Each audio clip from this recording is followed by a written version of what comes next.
વિસાવદર થી આવ્યા છો. વિસાવદરના ધારાસભ્ય ગોપાલભાઈ ઇટાલિયા ઘણું ખાસું અમારા ધારાસભ્યમાં જેદી કેશુબાપા હતા એ જ ધારાસભ્ય હતા. પછી હું નથી માનતો કે અમારા વિસ્તારમાં ધારાસભ્ય છે. હર્ષદભાઈ રેબડિયા હતા તો એ વિરોધ પક્ષમાં રહ્યા 2 ટર્મમાં, બરોબર છે. તો એનું ગુજરાતમાં કાંઈ ઉપજતું નહોતું. અને પહેલા જ્યારે કેશુબાપા હતા તો કેન્દ્રમાં કોંગ્રેસની સરકાર હતી, એટલે વિસાવદરમાં કાંઈ ઉપજતું નહોતું.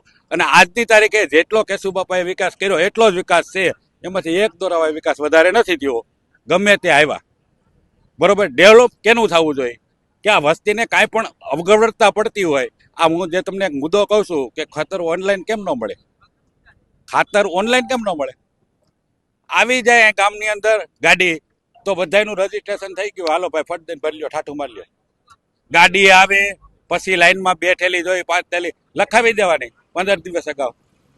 તો ખેડૂને લાઈનમાં ઉભો રહેવું પડે. યુરિયા જોઈ ટાઈમે જોઈ તે હોય નહીં. અને બ્લેક કરવા માટે બીજા ડેપોને કે ફાળવી દે તો શું કરવાનું? ખેતી કરવી કે અમારે આની પાછળ રહેવું?